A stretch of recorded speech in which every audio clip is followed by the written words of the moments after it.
రఘువర్మ గారు పోటీ చేసి ఉన్నారు. తెలుగుదేశం పార్టీ కూడా వారికి మద్దతు ఇచ్చింది.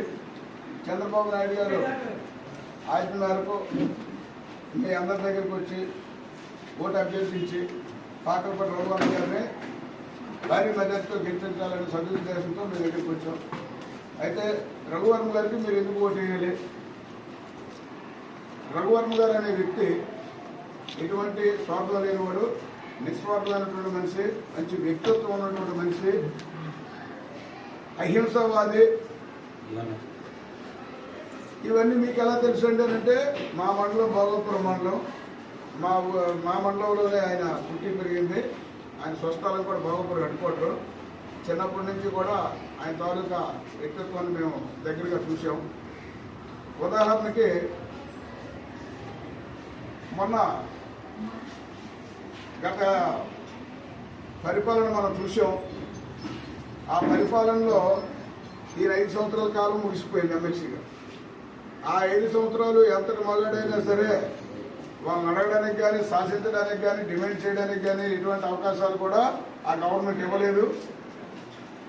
అయినా కూడా ఆ ప్రవీణ్ ప్రకాశ్ అన్న ఆయన ఉపాధ్యాయులను ఎన్ని ఇబ్బందులు పెట్టారో మీ అందరికీ తెలిసిన విషయం.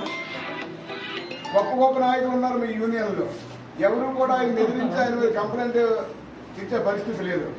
ఒకే ఒక్కడు పాకలపాటి రఘువర్మ ఢిల్లీ వెళ్ళి ప్రవీణ్ ప్రకాశ్ మీద కంప్లైంట్ ఇవ్వడం మీ అందరికీ తెలిసిన విషయం.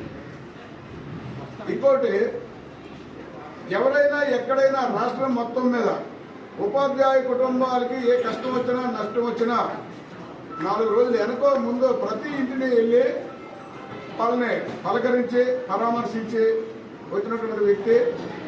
రోజు రాత్రి ఏ టైం పడుకుంటుందో తెలీదు. 5 గంటలకు ఖచ్చితంగా లేచిపోతాడు. ఎప్పుడు చూసినా ఆ మూలో ఈ మూలో ఆ మూలో ఏదో ఒక మూలని ప్రజా సమస్యల మీద పోరాటం చేసుకుని ఉపాధ్యాయుల కోసం తిరుగుతూనే ఉన్నాడు. అయితే ముఖ్యంగా ఈవేళ మీకు ఒక మంచి అవకాశం. చాలా మందిలో ఒక అపోహ ఉంది, ఈయన యూనియన్ నాయకుడు కదా, మరి యూనియన్ తరఫు నుంచి పోటీ చేసినప్పుడు తెలుగుదేశం పార్టీ వీరికి మద్దతు ఇవ్వకూడదు కదా. తెలుగుదేశం పార్టీ మద్దతు ఇచ్చినప్పుడు ఈయన రేపు పొద్దున్న ఆ పార్టీ నుండి సపోర్ట్ వాళ్ళు గెలిచి వాళ్ళు గట్టిగా ఏమైనా సరే డిమాండ్ అడగాలంటే అడగలేడు, మొహమాటం పడతాడని చెప్పేసి చాలా మందిలో ఒక 10 మందిలో ఒకరిద్దరిగా అపోహలు ఉన్నాయి.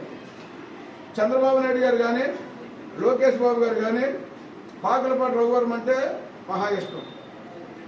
సీనియర్ ఎమ్మెల్యేలైనా సీనియర్ మినిస్టర్లైనా సరే అపాయింట్మెంట్ అడిగి వెళ్ళాలంటే, కానీ ఈయనకి ఆ ఇద్దరిని కావాలంటే డైరెక్ట్ అపాయింట్మెంట్.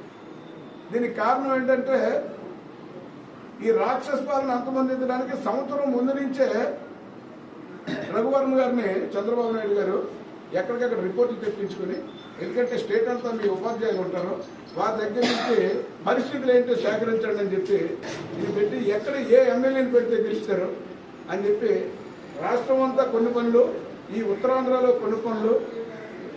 ఈవేళ మన ఎమ్మెల్యే మినిస్టర్ గారు కొండపల్లి శ్రీనివాసరావు, ఆయన వైసీపీలో ఉండేవాడు.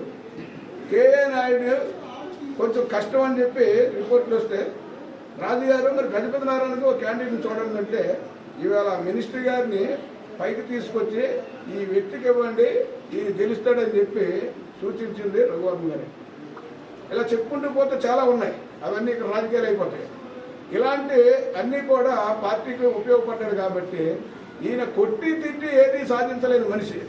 కానీ మనిషిని ఒప్పించి గాంధీ గారిలాగా మీకు కావాల్సిన అన్ని డిమాండ్లు కాకపోయినా కొన్ని డిమాండ్లు అయినా తెస్తాడు. కాబట్టి ఈసారి యూనియన్లకి పార్టీలకి అతీతంగా మీరందరూ కూడా రఘువర్మ గారికి 7వ నెంబరు బ్యాలెట్ పేపర్ అది ఉంటుంది. మీరు గతంలో ఓట్లు వేసిన వాళ్ళే. ఆ బ్యాలెట్ పేపర్ మీద ఒకటే రాసామండి మేము, ఎందుకంటే మా పార్టీ మేమే రాసినట్టు ఒకటి రాసాము.